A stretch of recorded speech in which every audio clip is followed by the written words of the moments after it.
Okay, this one might be interesting, but you got to stick with me here. What does it mean to feel pain? We do not wish to feel it because it hurts. But what is the source of this sensation? Excuse me. If something is simple, if something as simple as words can bring pain on ourselves, surely the pain is not real. So what I'm saying there is when someone calls you names, right, and makes fun of you and does stuff like that, it hurts, right? It hurts your feelings, right? But if words, which in theory are not real, right? Where is the physicality to a word? Right? If you can't hear what I'm saying, it can't affect you. In theory. Right? If you can't hear what it is that I'm saying to you, right? I could be calling you terrible names, but if you don't hear it, you don't hear it. It doesn't hurt, right? So if words that in theory aren't real can cause seemingly physical harm, right? They can harm you. They impact something in you. Something is affected by it, right? Then how real is it? How if the words are real, right? Then that brings in a whole nother level, right? But if the words aren't real, right? Then is the feeling real, right? So we're gonna continue. For if words can harm without contact, then what is the meaning of contact at all? Perhaps contact is real in a sense, but is not a physical affliction. The feelings are hurt, but we are not the feelings. The body is hurt, but we are not the body. The mind is hurt, but we are not the mind. The soul is hurt. I said that kind of weird. The soul is hurt. But are we the soul?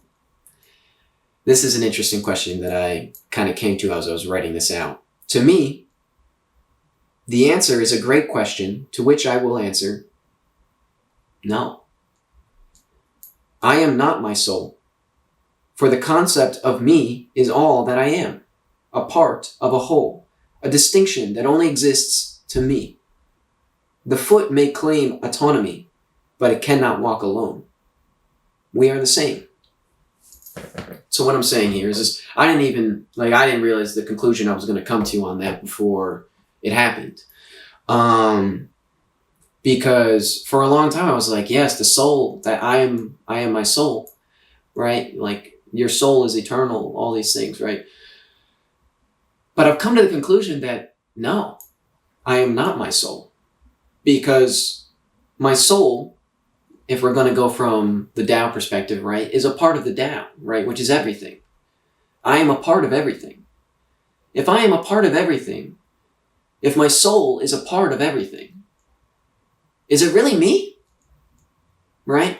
Because if my soul being a part of the everything is me, right, if it's connected to the whole, where does me end? Where is me? And this gets back to the where am I, right? And maybe this offers a little more insight onto that question, actually, which was another unintentional thing. But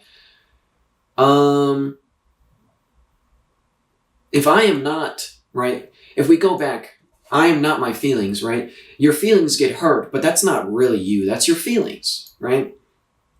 Your body gets hurt, but that's not really you. Right? It's a part of you, sure. It's a part of you, just like your leg is a part of you, right? But that doesn't mean you are your leg, right? You are not your leg. You have the rest of your body as well, right? So you may lose your leg, but you are still alive, right? Are you less of yourself without your leg? I would answer no. Some people may feel that they lose a part of themselves, and in a way you did. You did. But you are not less of a person because you have less of a body. Right? And so if we can say we're not our feelings, we're not our body. You could also say we're not really our mind, because our minds can start to fade, right? It starts to lose memory. It starts to, like, you could lose a part of like your brain, right? And like lose a part of your cognitive function, or a part of your, ability to move, right? You could be paralyzed, right? Or have some kind of dysfunction that causes you not to be able to control like half of your face or something, right? So I would say that is all part of the mind in a sense. Maybe that's more body. I don't know, right? That's a hard distinction to make there. But you have all these thoughts that go on in your mind, right? But you have some nasty, awful thoughts that spring up out of nowhere. It's like, why did I think that? Why did I think that? I'm so terrible. How could I think such a terrible thought? But that's not you, right? The fact that you can question and doubt your own thoughts shows that they are not you, right? And this goes back to, I think this is a saying, like, your eye cannot see, you cannot see your own eye, or something. It's something like that, right? You can't see like the back of your eye, because your eye is not a part of you, right? And if you can't see something, then it shows, I don't know, it shows something. I'm losing my train of thought on that one. But what I'm trying to say is that if there's more beyond it, right? I guess is what I was trying to say. If there's more beyond it, then it is not everything, right? So if you can observe your own thoughts, then you are not your thoughts. Because that means you're a level above your thoughts, right? But if you can, what I get back to here with this is going back to the soul, right? We're going up in these escalations of farther separation from what is me and what am I truly. And the thing is that if you were your soul, there would be nothing beyond you, right? There would be nothing else. If you were your soul, there would be nothing else, right? You wouldn't be able to observe what it is that a soul is. You wouldn't be able to be on this journey, this progression in understanding and consciousness and figuring out this world and finding love and doing all these things. You would not be able to do that if you were your soul, because you're aware of it. You're aware of this evolution. You're aware of this change. You're aware of this growth, right? I mean, not everyone is, but you can be, right? You can be aware of these things, right? Just like not everyone's aware of their emotions. In theory, everyone's aware of their body, in theory, but not everyone is, most likely. Everyone is aware.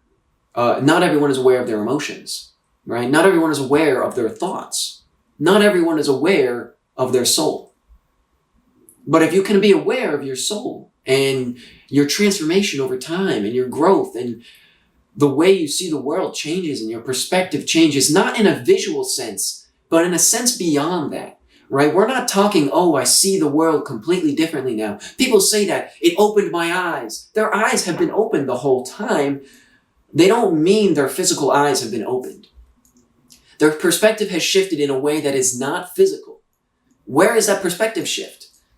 That's in the soul. But the fact that you can be aware of that change, the fact that you can observe yourself growing and becoming something new, something different over time, that to me is an indication you are not your soul. And the reality is that what you are is just that. You are you, your concept of you, the idea that you are something. And that's not in the mind, and that's not in the soul. That is in just the everything, right? Because what is beyond reality? I don't know. Maybe the reason why I don't know what's beyond reality is because I am reality. And I know that that's crazy to say that. And I know that that doesn't seem to make sense. And it doesn't mean you're all powerful and you can do everything, necessarily. But I do think it's an important thing to realize that I am not my body. I am not my mind. I am not my feelings. I am a part of the whole. The whole is who I am.